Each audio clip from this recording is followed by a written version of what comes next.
नमस्कार। गांव की बात अभिषेक के साथ में आपका स्वागत है। मोदी जी की एक बात सबको बड़ी कान में चुभने सी लगी है, मगर चुभे भी क्यों नहीं। ये जायज़ बात है, उनका ये मानना है 4 जून 400 पार, फिर एक बार मोदी सरकार। ये संभव है। उनके नाम पे यहाँ के हर एक नेता कूद रहे हैं, उछल रहे हैं, चाहे वो कोई काम करे ना करे, उनसे कोई फ़र्क नहीं पड़ता है। लेकिन हम अपने MP को, विधायक को सिर्फ उनके नाम पे मत क्यों दें। जो व्यक्ति अपने समाज में, अपने वर्ग में, अपने जाति विशेष में या अपने अनेकों जाति में वो कुछ कार्य नहीं करता। लोग कहते हैं कि कोई व्यक्ति अगर मोदी जी के नाम पे खड़ा हो जाए तो वो कैसे भी जीत जाए। कुछ महिलाओं का मैंने सुना है, वो कहती है कि अगर उनके नाम पे कुत्ता भी खड़ा हो जाए तो वो जीत जाएगा। क्या जायज़ बात है? एक कुत्ता आपके भविष्य का निर्माण कर सकता है, आपके बच्चों का निर्माण कर सकता है? नहीं कर सकता ना। तो फिर ये क्या है? 4 जून 400 पार संभव है? नहीं संभव है।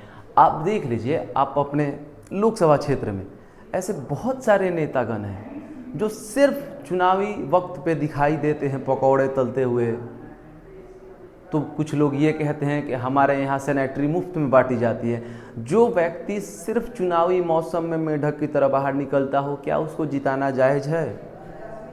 मुझे पार्टी विशेष से कोई लेना देना नहीं। मैं बस एक जागरूक इंसान बनना चाहता हूँ और आपको बनाना चाहता हूँ कि आप किसी मोदी भक्त ना बनिए। आप वैसे लोगों को अपना मत दीजिए जो सदैव समाज में खड़े रहते हैं, जिन्हें जातियों से फर्क नहीं पड़ता हो, जिनका स्वाभिमान ही उनके लिए सब कुछ हो और वो जिस पद पे गए उस पद का वो अच्छे से निर्वहन कर सके।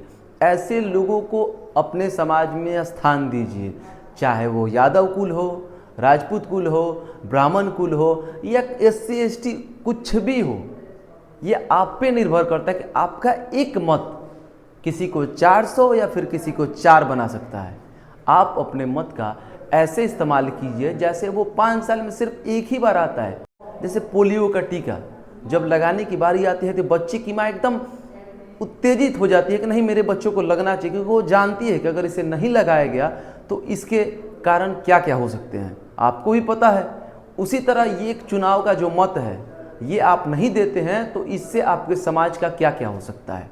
इससे आप ये नहीं साबित कर सकते कि चलो मैं किसी को मत ही नहीं दूंगा। नहीं, आपको अपना मत देना है, वो 400 पार वाले के लिए या फिर 4 वाले के लिए, ये फर्क नहीं पड़ता ना। मैं आपको बता सकता हूँ कि आप किसे अपना मत दें, मगर आप उसे ही मत दें जो आपके लिए सदैव खड़ा रहता है, चाहे वो मोदी भक्त हो, RJD हो, JDU हो, जो भी हो। उधर बंगाल में दीदी हैं, चाहे जो भी लोग हैं, अगर आपको अपना मत देना है तो सदैव ईमानदार को चुनिए।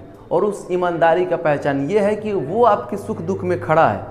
हम लोग सोचते क्या है कि कोई पार्टी का नेता मेरे घर प्रॉपर आए, मुझसे बात करे तो मैं मत दूँ। तो क्या मोदी जी घर घर घूमते हैं क्या? नहीं ना। किसी के कार्य को ही हम समझते हैं अच्छाई और बुराई। अगर आपके यहाँ का लोकसभा उम्मीदवार जो भी है, अगर वो आपके क्षेत्र में काम करता है तो दिल से मैं कह रहा हूँ कि आप उसे मत दीजिए और उसे भारी से भारी मतों से जिताइए। ये किसी के बहकावे में मत आइए कि कौन 400 पार जाने वाला है, कौन 4 पे अटकने वाला है। जुमलेबाजी का मैं समर्थन नहीं करता हूँ, ना मुझे करना चाहिए, ना आप करिए। आप सदैव उसका समर्थन कीजिए जो सदैव खड़ा है, जो आपके लिए वैसे खड़ा है जैसे आपकी परछाई आपके साथ खड़ी है।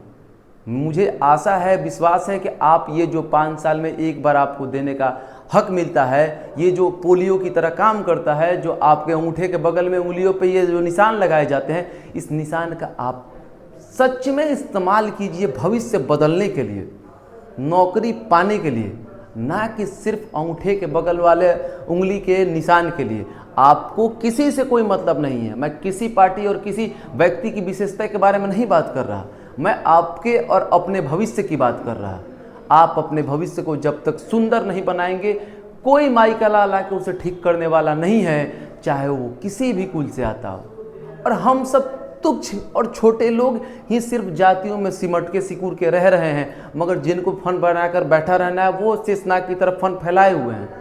और इस फन को कुचलने का काम हम जैसे यूथ का है, वो हमारी माताओं का है, हमारी बहनों का है, जिनको लगता है कि मेरे एक वोट देने से क्या बिगड़ने वाला है।